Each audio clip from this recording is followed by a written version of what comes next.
it's the age of distraction. Your experience with any great photo is as long as it is until you stink and flip your finger down and scroll away from it. Instagram, it's not a relationship with that moment you're trying to capture or the story you're trying to tell. Even when I was at Trek, I changed my business card from brand manager to storyteller, because that's what I'm about. I want to tell stories.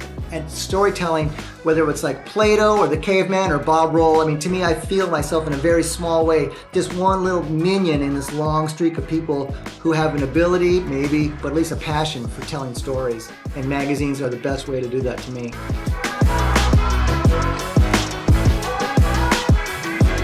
Joining us in the studio today is a well-known and respected figure in the bicycle industry, having worked as a journalist, editor, and photographer for several decades. He's been involved with several cycling publications throughout the years and has contributed significantly to the growth and promotion of cycling as a sport and lifestyle. His insightful articles and engaging storytelling have earned him a reputation as an authority on cycling culture, technology, and trends. Please welcome Zapata, aka Zap Espinoza. Hey, Zap. Morning, Dave. How are you, Daisy? Good to see you. Zap, where are you calling in from today? Altadena, California. Well, it's so good to see you, man. It's been, it hasn't been all that long because we just saw each other a month or so ago, but it's always good to see you. And thanks for joining the show. Super excited to have you. A little bit of a non-typical podcast here because today we have Zap, the journalist, with us, as opposed to where we normally invite our athlete partners. Now we've got a journalist partner. So super excited to break the convention and have you join us. Zap, you're familiar with the format of the show. We're going to just start from the beginning. Where were you born? Los Angeles, California. Born and raised in Hollywood. You've been in LA your whole life. Have you ever lived anywhere else? Yeah, I went to UC Santa Cruz to go to college. And then there was my infamous for my family 4-year stint in Wisconsin when I was a brand manager at Trek Bicycles. What did your parents do when you were growing up? Provided unconditional love, a fabulous house in the Hollywood Hills that was prone to wild teenage parties. My stepfather I grew up with was a noted architectural illustrator, Carlos Diniz, quite famous literally in the 60s and 70s and 80s of school of architectural rendering. Did every jobs from everything from South Street Seaport to Iampe's Pyramid, the Louvre. Big stuff. He was a partisan for Italy, which he helped me understand. My mom was just an angel. And just again, my best memory of my parents was the unconditional love and acceptance for the knucklehead that I was and remain. Do you have any siblings? 2 brothers. Yeah. One's a musician and one's a quasi-musician. And are they like making a living playing music or performing? Actually, my older brother, yes and no, but he took after my stepfather as an architectural renderer and illustrator. Nice. And so that's his bread and butter, is drawing. So it came from my real dad was an architect regular architect, residential architect. So kind of a bit of a quote unquote art family. Let's talk about activities when you were a kid. Were you into sports as a kid? Were you academic? What kind of kid were you? 2 wheels. Everything was 2 wheels. From the moment I got a Schwinn Stingray, like in 1968, to the moment we got a Honda Mini Trail Z50 in 1969, to when I was 11 years old, my parents had matching Yamaha JT1 Mini Enduros under the Christmas tree, one for me and one for my brother. No way. 1971, On Any Sunday came out, and Mert Lawwill and Malcolm Smith entered my life, and it's been a fabulous slide the whole way. So I was of all the 3 brothers, I was the one that basically got hurt. So, my brothers rode bicycles. My stepbrother rode bicycles with me a little bit, motorcycles. My older brother, the musician artist, was into music. So I grew up getting hurt, keeping my mom on the edge of her seat because it was all about Schwinn Stingrays, into motorcycles, into a short, brief, early stint on road bikes, and then back to motorcycles, and then my job as a bicycle and motorcycle editor. I'm curious about the sort of split between bicycles and motorcycles, obviously both two-wheeled, but was there one you were more passionate about? Motorcycles. Yeah. I just as an aside, just recently, there's these guys doing a Schwinn documentary, and they came through L.A. last week, and they had me talking to them about my own personal history of Schwinn and this, and I had to remind them that in the beginning of Bruce Brown's On Any Sunday, there's a scene where there's like a pack of wild kids on Stingrays racing BMX and making loud motorcycle sounds, kind of like like an HB version, but two strokes, like Yeah. And so for me as a kid, as 11 years old, sitting in this theater in Westwood, California, big screen, bicycles, literally jumping into my life in a motorcycle movie. And that was like, for me, personally, spiritually, mentally, physically, the nexus of bicycles and motorcycles in my life. And it's, like Yeah. I said, it's just been a happy slide upward and onward ever since then. So, but it was always the motorcycles. I mean, I always say, I'd be talking to someone, about bicycles, doing an interview. And if I just hear some random motorcycle like going down, the street, I know, motorcycles capture my heart more than anything. But bicycles Yeah. are, on the perimeter of my heart. All right. Take me to high school. What types of academic activities were you into? Were you a good student? Were you What into high math? school? Were you okay? Uh, yeah, I was. My purpose in high school was to not go to high school. It was to skateboard at Hollywood. We went to Hollywood High.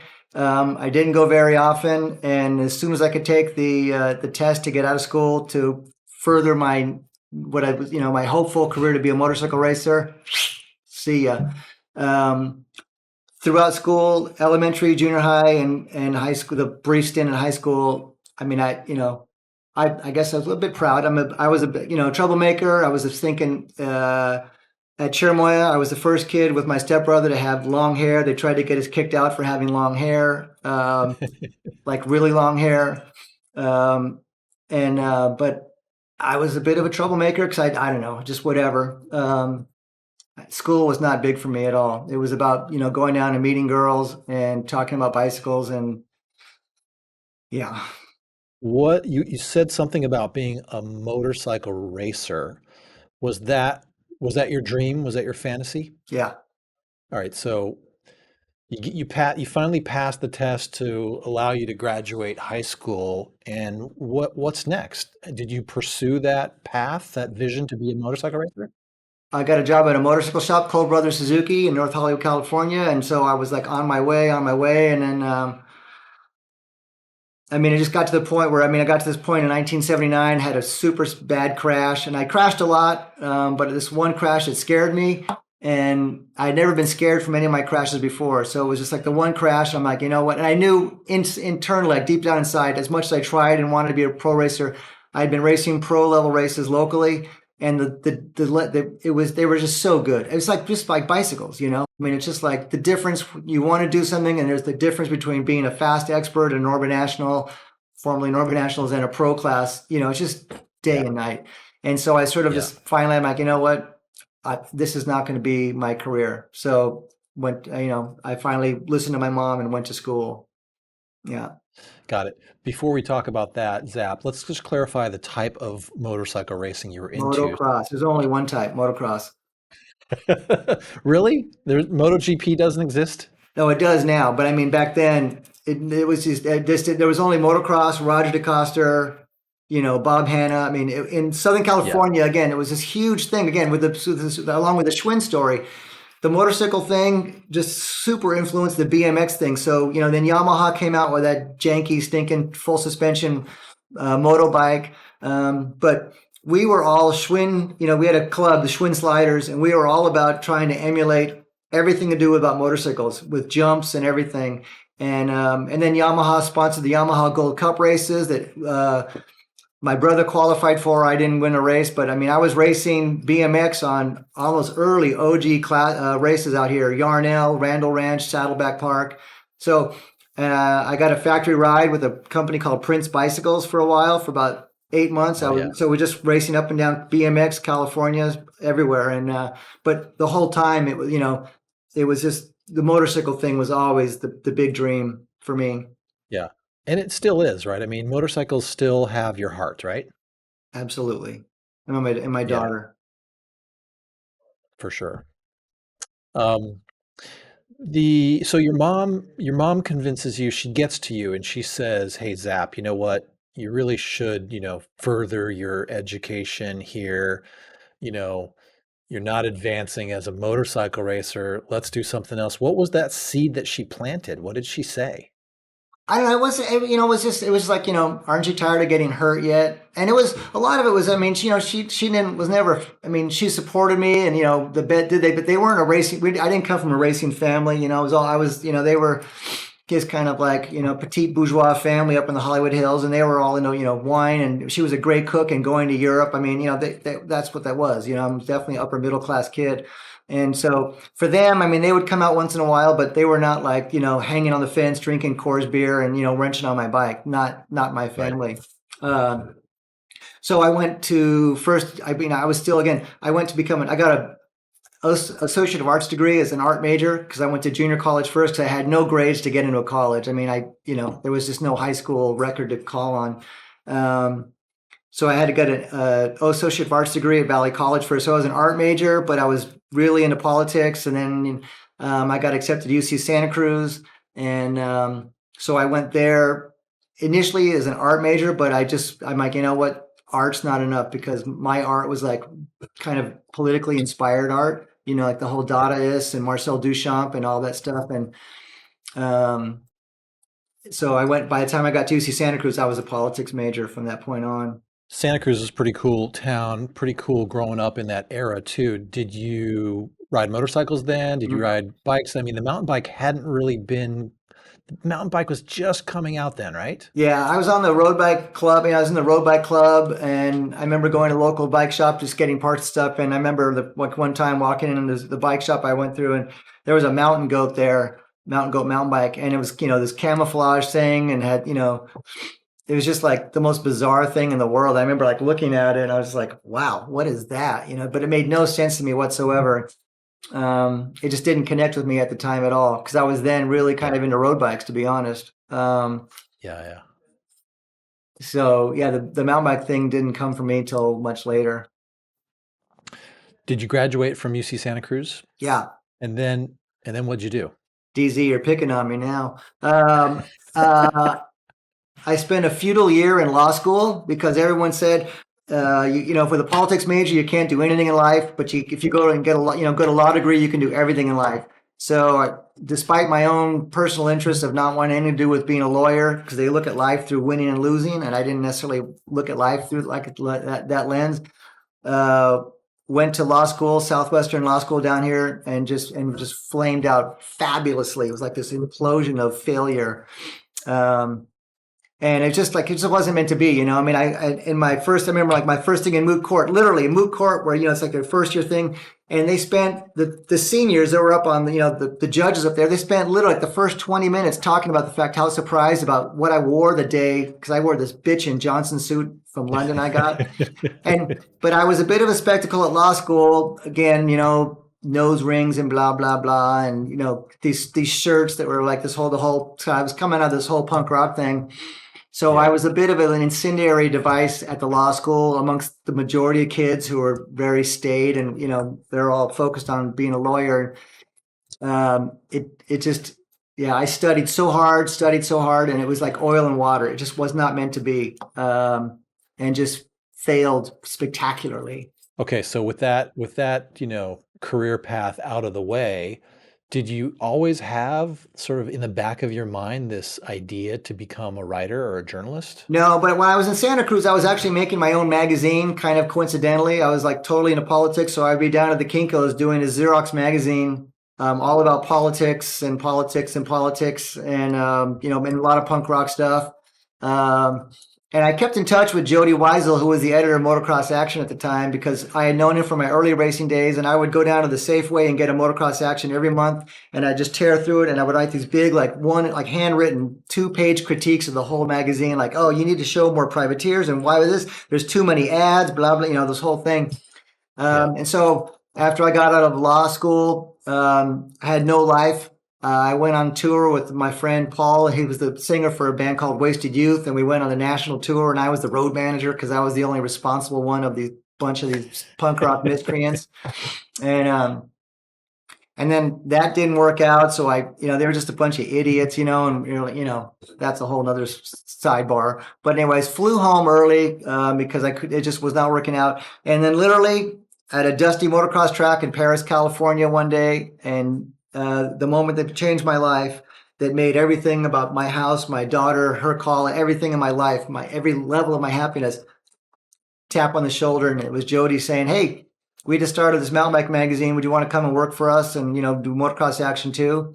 And I sat in my little lowrider lawn chair. It's like my moment, it was like, my mind just blew apart. And because motocross action, that magazine was, with all due respect, it was the Bible for motocross fans and racers in the 70s and 80s. I mean, it was the magazine. So for him to come out and say that, it was like, it was just crazy.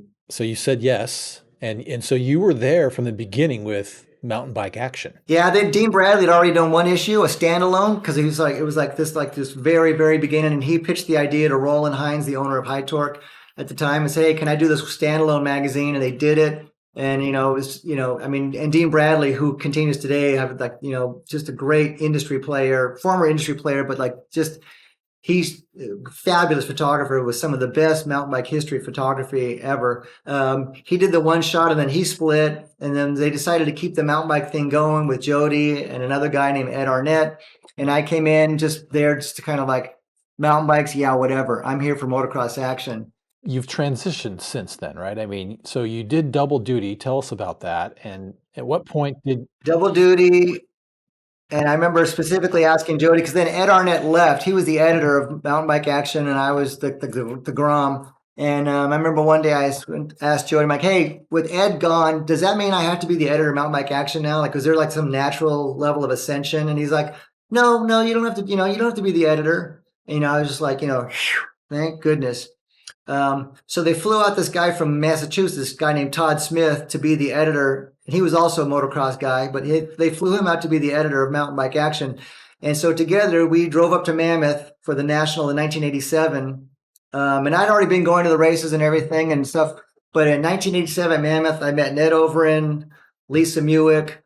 I was standing, I used to go to Mammoth to race the motocross race, but here I am at a mountain bike race. There's no oil and smoke in the air. There's no loud noise. It's just bicycles, hard effort, and passion. And we were coming back down after a weekend at Mammoth. We're coming back down 395 through Bishop, and Todd was like, I fucking hate these things, blah, blah, blah. He couldn't stand mountain bikes. And I'm just like driving in a daze. I'm like, I love this sport. I love these people. I love this sport. Got home the next day, Jody, please let me be the editor of Mountain Bike Action. So it was that weekend at Mammoth, 1987. It was like another, just an awakening for me that, again, was the second part of of my life where just my whole life changed. Yeah.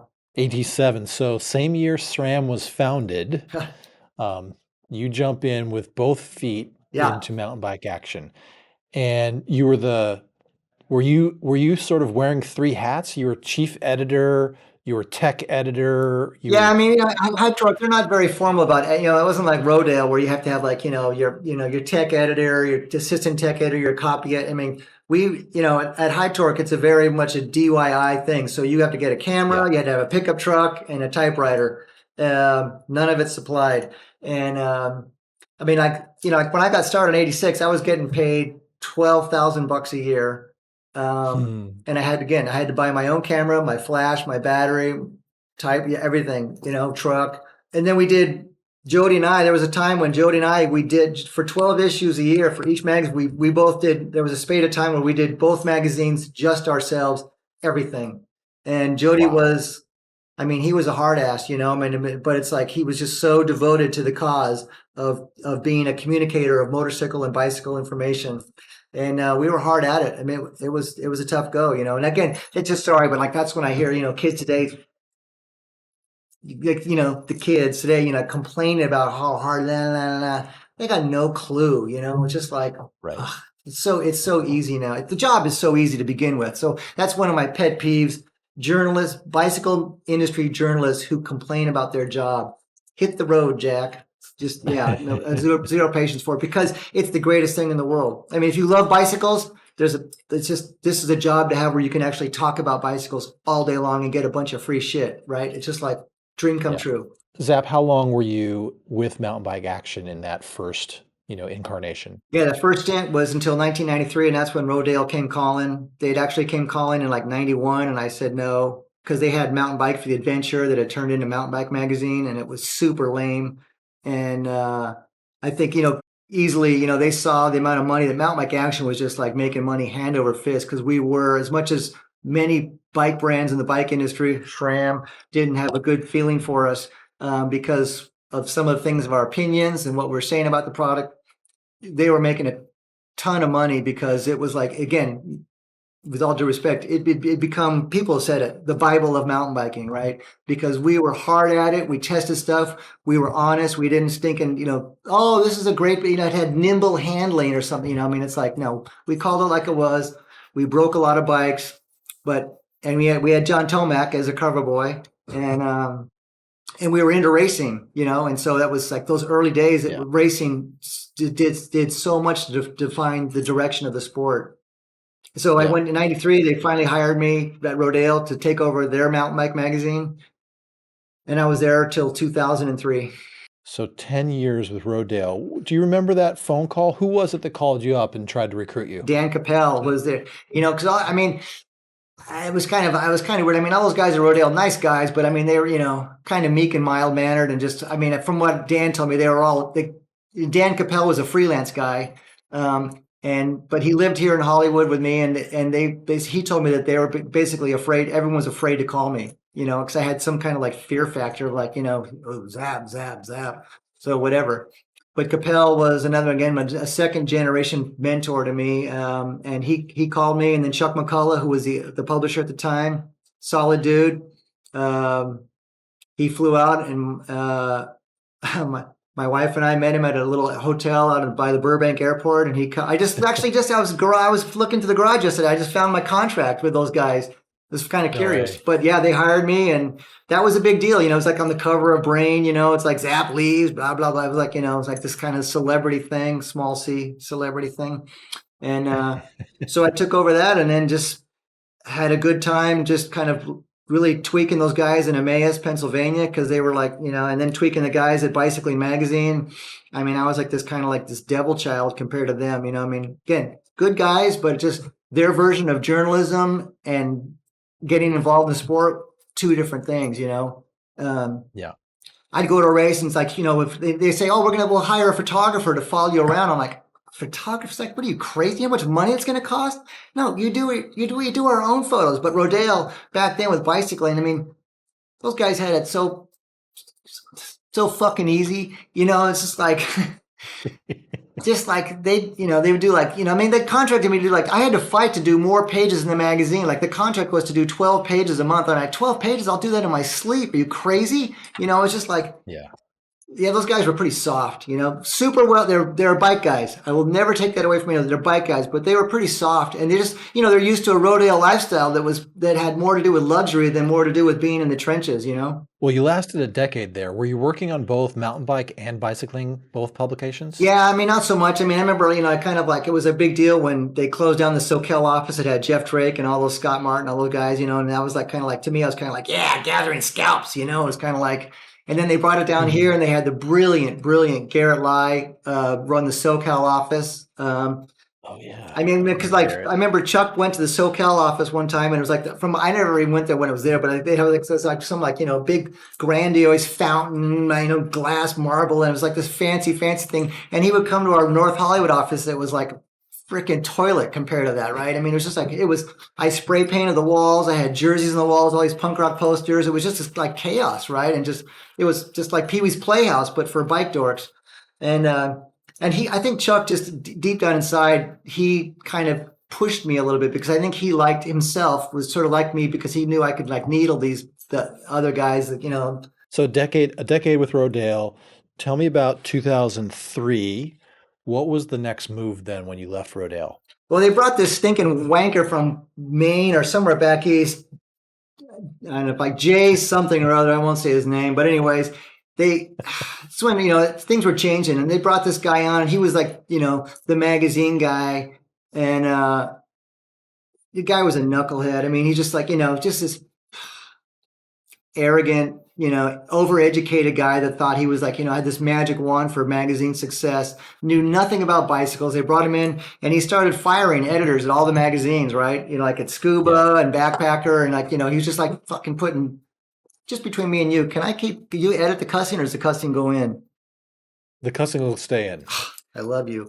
So he was just like putting notches in his belt, and I remember just this skinny, pale white guy, just like he probably weighed like 90 pounds and just like knew nothing about bikes. And he came in and it was just like, oh, Zap, I know I don't know much about mountain bikes as you do, but, someday I'm like, no day you will. You'll never know as much as I do, And Rodale hired him to just kind of like clean up the magazine business.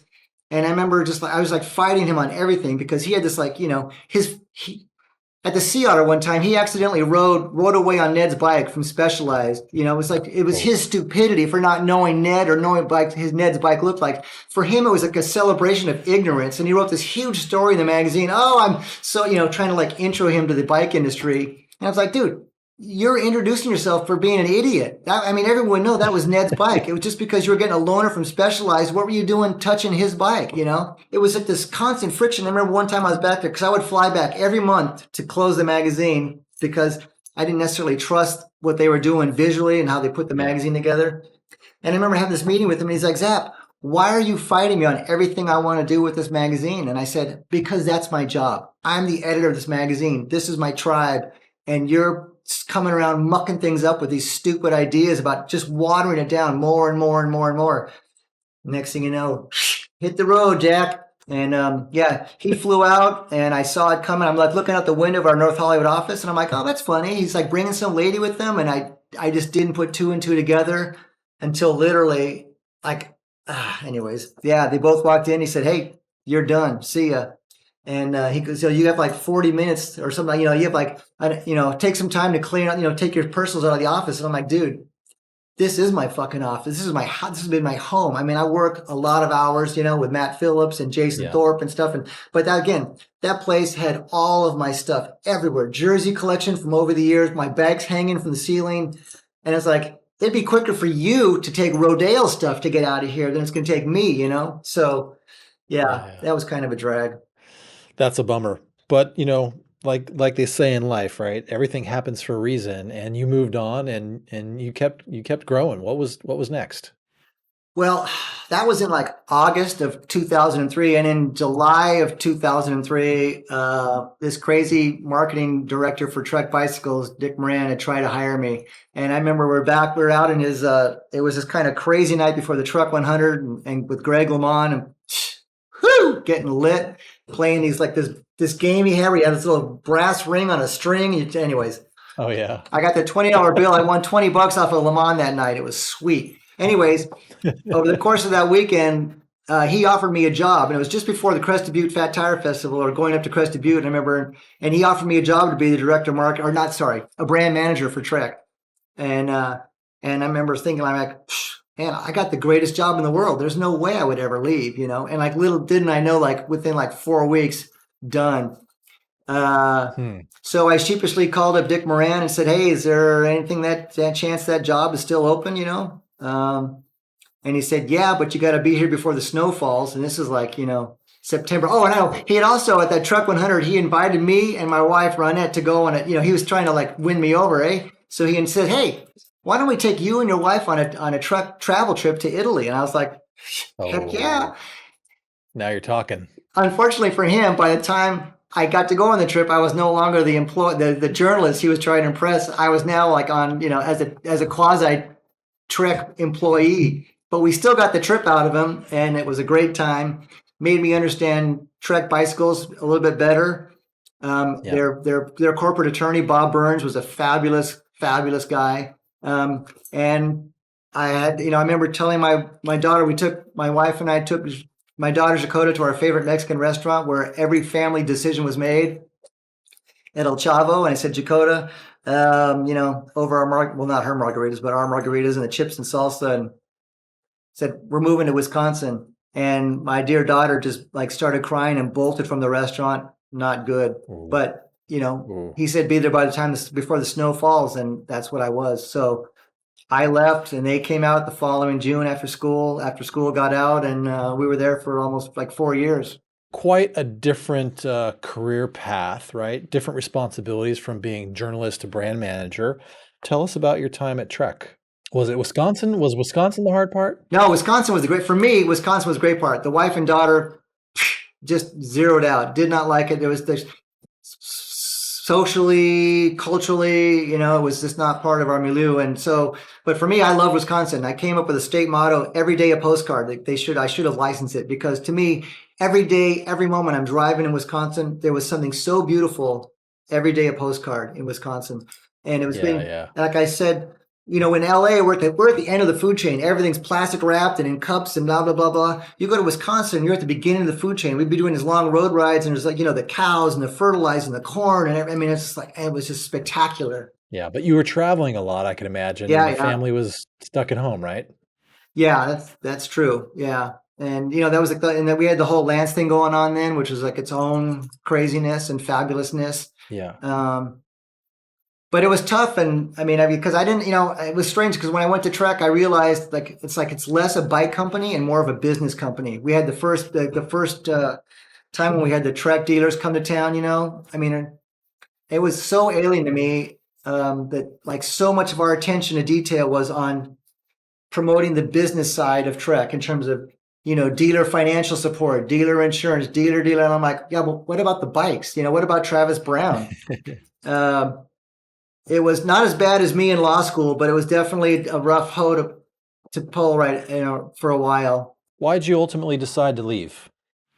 I mean, I was sort of like, once we left California, again, land prices and everything, house prices, I told my wife and daughter, hey, look, kids, we're leaving. And, I let my wife somehow convince me to sell our house, which we shouldn't have done. But anyways, I said, like, we're probably never coming back to California, because we wouldn't be able to afford anything, eh?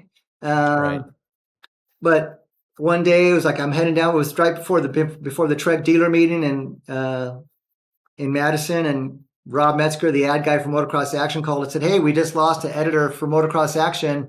You're the guy that should take the place. What do you think? And I was just like, hook, line, and sinker, because I knew that was the ticket home. Because if it wasn't for, I mean, I felt like if I lost, I mean, honestly, I was even having psychological problems working at Trek. I mean, it was a beat down. It was not a positive place for me to be, for a lot of reasons. Dick Moran was his own cup of tea, and yeah, so it just wasn't working out. So the ship had Yeah. come in for me. I'm like, okay, now we have a chance to go back to California. And I came back, and I think Jody was still a bit burned of me leaving him back in 19, all those years before, because I came back just really like, let's go to town, let's work, and he's like, no, I don't really have a place for you, and I was like, oh, really? But Metzger saw something in me, and he knew about my passion about everything, and and knew that I could be a draw for advertising, which is what he cared about. But end all be all, it wasn't working out to be for Motocross Action. And when I had a meeting with Roland, one of his best friends was this rich guy that was into road bikes. And Roland says, what about road bikes? And I'm just like, oh God, not more stinking bicycles again. I kind of had it with bicycles after Trek. And I was like, well, have you done any focus groups? Anything? He's like, no. I'm like, well, so what, because like the Lance train had already come and gone by then, right? I'm just like, what, like road bikes for what? Well, his friend had road bikes and wanted to have a road bike magazine. So he's like, what about road bike action? I was like, yes, it was road bike action, but still doing work for motocross action and mountain bike action. And so you spent almost a good, you're right, boy, 15 or so years then back with High Torque, right? And then you even expanded the quiver to include electric bike action. Yeah, I went to Eurobike like 8 years ago, and I was talking from a old friend at Trek, because at Friedrichshafen, they used to have like those outside pavilions, and that one particular year there was just like this e-bike thing was just starting to kick off. So I was kind of like walking through. I'm like, God, what are these stupid things? And not a battery guy necessarily, but I was talking to my friend from Trek, and he just started talking about this, like, dude, this is taking off. And I came back and I just mentioned like Roland was going to lunch with the ad guys one day and I'm out in my office and I'm like, oh, quick, just breakdown. Yeah, lots of bikes. Friedrichshaven's great. Eurobike's super strong. And there's this crazy thing called e-bikes that's starting to happen. See, I don't know. This guy from Trek said there's big numbers there, but whatever. I go back to the office. He takes the ad guys out for their lunch, at the Italian restaurant. And next thing I know, they come back and it's like, we're starting an electric bike magazine. And I'm like, no, that's not what I meant. I wasn't talking about doing a magazine. A week later, we go to lunch. This time I'm invited to lunch and he starts formulating this thing about electric bikes. And I'm always sitting in the back seat, sitting, Mexican in the middle, right between all the ad guys.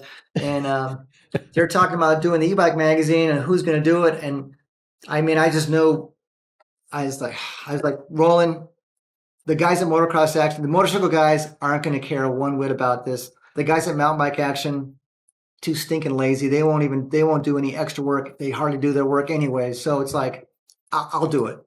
So I took it over right there in the back seat of the car, and we started putting that thing together. What's interesting about that, Zap, is it also provided an opportunity to blur the two worlds, right? Because motorcycles were starting to dabble with electric and bikes were dabbling with electric. And so, I remember seeing some of those early days of electric bike action, and you actually had light duty motorcycles in there that were it was a bi-monthly, and then Roland every once in a while I'd be like, let's make this thing a monthly. And I'd be like, dude, chill. It's like, there's not enough content yet. It's the content's always king in a magazine, Yeah. not a website, a magazine. Remember that, kids? You'll thank me for that later in life. Yeah, so it was just like we had to find stuff where we could find it in those early days. And it, typical high torque deal. It's not like, it wasn't like the old school Rodale where they would throw, how many employees can we throw at this magazine? At high torque is like, how few employees can we get a magazine out the door without having, too many employees. So it was me and a guy named Carl Kramer early on. And then he was kind of doing more of it. And I was just making sure as the bicycle guy, like, dude, you can't say this, you can't say that, because he didn't know the bicycle side to it. And then we got Tony Donaldson as a full-time editor. And that was a big boon to it because he knew about e-bikes. He cared about e-bikes. And best of all, he liked e-bikes. To this day, I'm still like, I get it. I will fly the flag of e-bikes day in and day out. I don't like the damn things personally. What about e-motorcycles? What's your personal view of e-motorcycles? They're coming. They're here. There's one particular gentleman in my world, Roger DeCoster, 5-time world champion, and my biggest hero, my patron saint, my everything. And I remember years ago asking him, and he his word is everything. And years ago I asked him, Roger, what do you think about like electric motorcycles? Any day, like in a supercross? And he's like, no, because we need the sound. The supercross people, they need the sound of the motorcycles. And I was like, done. Okay, I'm with you. And years since then, I'm not quite so sure that's going to be, necessarily true. Look how far F1's come from the days of, just the V12 motors, open pipes and everything to these, hybrid cars that are far less noisier than they used to be. And I know plenty of people have bitched and moaned about it, but F1 is still super awesome right now. The technology is crazy. And we have the Varg bike out of, whether it's Swedish, the Swedish brand Varg, made in Barcelona. That motorcycle, it's a year delayed in terms of its production, but that thing has got some technology to it that far outweighs what you could do with any, fuel injected 4-stroke. So, right.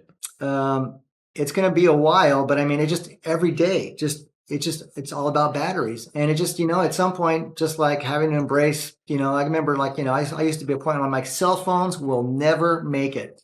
Lo and behold, I wrote a column once, 2 things in life I was wrong about: cell phones and Lee Donovan. Lee Donovan, we did a bike test with her. I'm going to digress. 100 years ago, and she came along to be a bike test rider because she was this BMX rider, blah, blah, blah. And John Cars, the photographer's like, oh, she's great, Zap, blah, blah, blah. We did this bike test, and I was just like, man, she'll never make it as a mountain biker. Never make it as a mountain bike racer. Hello, 5-time national champion, world champion, it just, and so she's good with that now. And you're good with cell phones now too, right? Yeah, hesitantly. Yeah. Let's talk about another transition or another point of tension that you just brought up recently, and it was web versus print. And so I know you are a traditionalist with respect to Right here, baby. printing on paper. Every day, delivered to my front door every day. It's called a newspaper. So for everyone that's listening to the audio only version of this, Zap just held up a New York Times newspaper, actual ink on paper. Pretty awesome. But so let's talk about that tension between print and web. And you grew up through the whole thing, right? When you first started, the internet didn't exist. There weren't websites. When you first started at High Torque, you just worked hard to print a magazine. Yep. And then through the years, companies started developing websites. And at some point, someone said, hey, we've got to have a website, and all this content that you guys put in this magazine has to be transposed onto this website, right? Can you just talk a little bit about the controversy, the tension, and how you dealt with it? I grew up with magazines, and that's why I still have the newspaper. Why I still love whatever magazines that still exist. It's an experience. A magazine is something you can take with you. I used to make a thing like when Peloton came out and everybody's talking about, it's so brilliant because it's got so much white space. I'm like, screw that. I'm not going to have someone pay $8 for a magazine that has like 30% of the magazine is fucking white space because some designer, blah, blah, blah, blah, blah, blah, blah, My deal was if a guy goes to the airport and buys my magazine, he's got to be reading that magazine still when the airplane takes off, right? With these other magazines, all the fucking white space, it's like, you're done with that magazine. Oh, yeah, it looked bitching, but that thing's done before you even start taxiing down the driveway, right? So it's just like, that's not what I'm about. I'm about delivering content. And the magazine to me is the best way to look at a picture with mountain biking and road racing on some little screen like this and feel like you're getting the whole impression of that experience. Bullshit. A magazine, it's like this, right? It's a big magazine, big pictures, and you can lie in bed with it, and you can smoke a cigar with it, and you can go camping with it, and all kinds of things. And yeah, you can do that with a phone, but I know I'm the old man on the porch, right? It's just like, yeah, get off my lawn and keep reading magazines. But my friction was just with all these stinking kids who are like, the stupidest thing. Print is dead. Really? Like print? What does that mean? It's like, to me, it's as stupid as, it's like something's like, don't drink and drive. It's the vagary of that language that drives me mad, right? Oh, like don't drink and, I know what it means, but it's just lazy language. And when you say print is dead, you're right. Shut down all the libraries. Take all the Bibles out of every hotel room. Print is dead. Says who? Says why? It's just, yeah. And it's, and I would go to Europe and these things, especially like in London and at the airport, there'd be a magazine rack like a mile long, and it's like, my girlfriend, she got these fashion magazines. Yeah, I know there's fewer of them, but the magazine is like this thick with ads. And I'm like, man, someone still thinks that print's not dead, So I just grew up with an experience that formed my life of being able to look at big pictures and look at it close and study the photo like this, and then read a story and read a caption and turn the page. It's a visceral thing, the magazine. And I'll believe in it till the day I die. And I probably, unfortunately they're going away, but I just can't stand that attitude. It's like a fashion attitude to me where it's like, just to say print is dead. It's like, brick and mortar's dead. Or really tell it to specialize in track because they're sitting there on these like real estate battles all across the country buying up more shops. Whatever happened to brick and mortar's dead? It's just like we allow ourselves to accept these silly notions because they're fashionable, I think. I know newspapers are closing down, yada, yada, yada, but it's like, but why? But why? Like, was there an allergy to paper or paper mills? Mm-hmm. Yeah, I don't know. People say, oh, you're saving trees, it's like, yeah, but what, batteries coming from somewhere. It's like, yeah, I don't know. Got me all going. Gosh, remember a few years ago, maybe a decade ago, when people said vinyl is dead, right? Records, LPs were dead. And look there's this massive resurgence. Every hot band now is pressing vinyl. Yeah. And again, even that, I get that because people say that, and I've used that once in a while. But again, massive is not. There's massive. That's a small and massive. I mean, vinyl's never going to come back to any degree, and unfortunately, neither will magazines. But it was just the deal, and I think the bike industry, especially like the motorcycle world, they're still kind of. I mean, we've lost a bunch of motorcycle magazines, but they still see motorcycle people a value in advertising and print. In the bicycle industry, I mean, it's just been like that's been the thing that's been shuttering. That and the rise of PR companies, which is a whole other side. But yeah, magazine. I think magazines are great because you can have an experience with a magazine. It's not like holding something in your hand and just like this. It's the age of distraction. Your experience with any great photo is as long as it is until you stink and slip your finger down and scroll away from it. Instagram. It's just like it's not a relationship with that moment you're trying to capture or the story you're trying to tell. And that's what I'm. Even when I was at Trek, I changed my business card from brand manager to storyteller because that's what I'm about. I want to tell stories. And storytelling, whether it's like Plato or the caveman or Bob Roll, I mean, to me, I feel myself in a very small way, just one little minion in this long streak of people who have an ability, maybe, but at least a passion for telling stories. And magazines are the best way to do that to me. Well, Zap, you spent another 15 or so years at High Torque, and that led you to another change. What are you doing now? I'm kind of now, this is like, Act 15, Act 3, whichever act it is, I'm not sure, but I've got a few things going. I'm doing some freelance work here and there, and I'm just like, I was at Sea Otter taking notes and shooting photos, and someone was like, hey, Zap, who are you working for now? And I'm like, yeah, that's a good question, but I'm like a junkie. I can't just like, stop. I love, this is still, I love the bicycles and the bicycle industry and bicycle racers and bicycle people. I love your passion, man.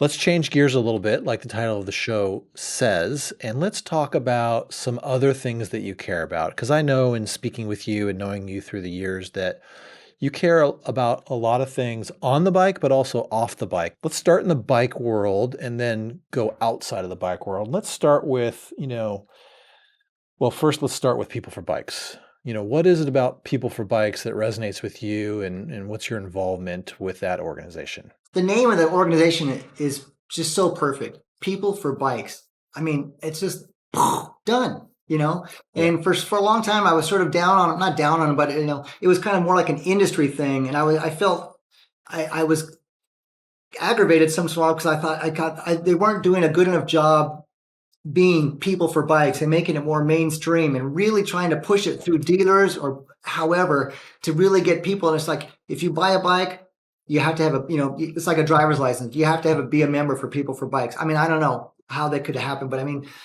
because it's so important for commuting, especially. I support IMBA too, but that's its own deal. But People for Bikes, we need to get people on bicycles, and we need to support the infrastructure that helps and enables people to get on bicycles. So what they do now, they've definitely broadened it. They're getting, the apparatus has grown, and they're doing a much better job than they were years ago. Jan's doing a great job. I just love that word, People for Bikes. I mean, it's just a great name of an organization that should be doing and is doing some good things to help people ride bikes more.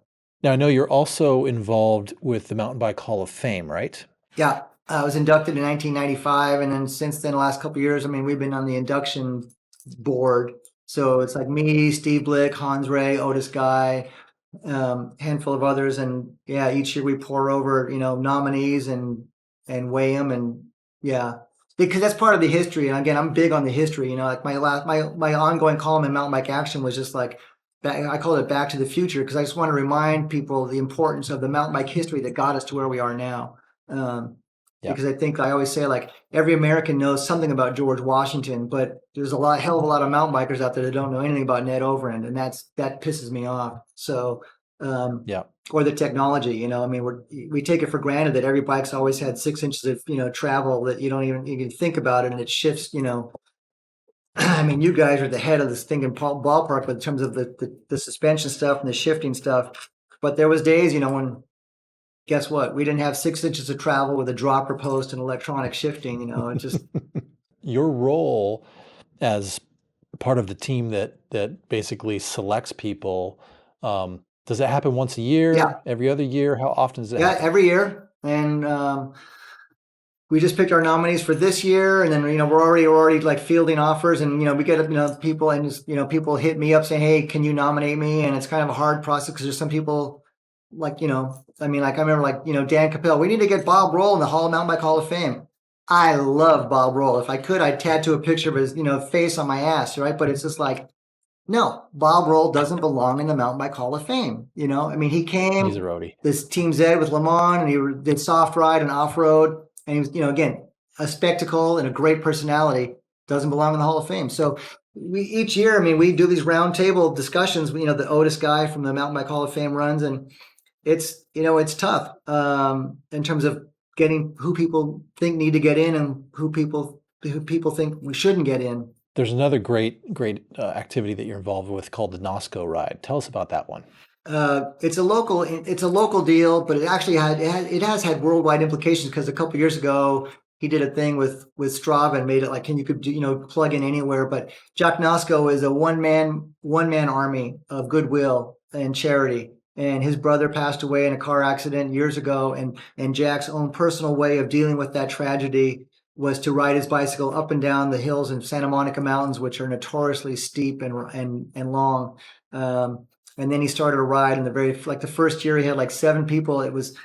He raised money for Andreas Nickman, who was in a bad way, and they got some local guys. I can't remember the number. It was like they like had a backpack and spilled out like on Nickman's dining room table like $1,000 or something. It was some amount like that, and from there it's just grown each year, and it's become a pretty big deal. He's brought much goodwill and again charity to people's lives who are in a bad way, and honestly, when my wife passed away, they did a ride because with cancer, it's super expensive. So he's done the ride to help people who are who need financial help when they're dealing with a lot of tragedy and bad health. And so over the years, it's just been and many of the people we've ridden with and ridden for on that ride have passed away because it's just that reality. But he just it's an amazing organization relying on so many volunteers, but just that one man, Jack Nosco, has just been a savior for so many people and just a complete cycling freak. We'll make sure we get all the links and whatnot to all these organizations. But there's one more that I know in talking with you that you're interested and passionate about, and that's Doctors Without Borders. Where did that come all about, and how do you support them? I keep upping my annual donation to them. It's just a level of sympathy. It's like it's not only sympathy for people around the world who are so neglected and so that just don't have the luxury of living in America and everything that comes to most of us. And again, I'm just a believer in like. For my journalism, it's like you're in the trenches and that's how you do your job. And Doctors Without Borders, it's not, without borders. That means they go everywhere. So hooray for all of mankind. But they're there, whether it's a disease or a catastrophe, earthquake, whatever, and they're there toiling, sweat, grinding, catching the sicknesses, getting hurt, getting shot. But they're, again, like Nosco is a one-man version. Doctors Without Borders is bringing that just a sense of good to people who don't have enough of it in their life and could use a little bit more.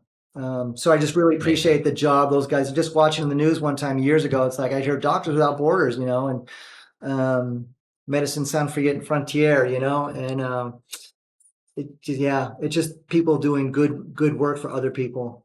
Well, Zap, we are almost out of time, but there is one last section of this show, which is our speed round. I'm going to ask you 15 this or that's at you, and you just tell us what you like and what you prefer, okay? Pancakes or waffles? Pancakes. Coffee or tea? Always coffee. Tacos or burritos? Always burritos. Spicy or mild? Spicy. Cold weather or hot weather? Hot. If you had to ride in the rain or the snow? Rain. Mountains or the beach? If anyone saw the movie Tom Horn with Steve McQueen, you'll know exactly why I would say mountains. Mountains from Durango to Mammoth to Mount Snow. It's a thing about you like in Tom Horn, he's in the movie, he's in his jail cell just looking out the mountains where he came from, and he's like, man, I got to get back to the mountains. And that movie just reminded me over and over again, always Mountains. Mountains. Cities or suburbs? What's the difference? It's a joke. Less buildings. Yeah, country. Cars or trucks? Deep down inside, I'm still a motorcycle guy, and I get excited when I see hopped up pickup trucks and even hopped up vans. Yeah. Because they can carry bicycles and motorcycles, and cars are just like, Pavement or dirt? it's always dirt. Gloves or gloveless? For road riding, always gloveless. No glasses, no gloves. The less is more, right? So I tried doing a gravel race one time without gloves. It got a little bit hard. So gloves sometimes. Clipped in or flat pedals? Always clipped. Low pressure in your tires or high pressure in your tires? Low pressure, high volume tires, aka tubeless. One of the biggest benefits to cycling, modern road cycling, gravel cycling, that's been around. So absolutely low pressure. Fix it yourself or take it to a mechanic? Both. There's a level. I'm not a tech guy. All right, last question. Dogs or cats? Always dogs. Always dogs. Zap, you are awesome. Thank you so much for sharing your story, your journey, your accomplishments on and off the bike, the organizations that you care about. It's been a pleasure. Pleasure's all mine, my friend. Have a great rest of your day. Thanks, dude. Yeah, cheers.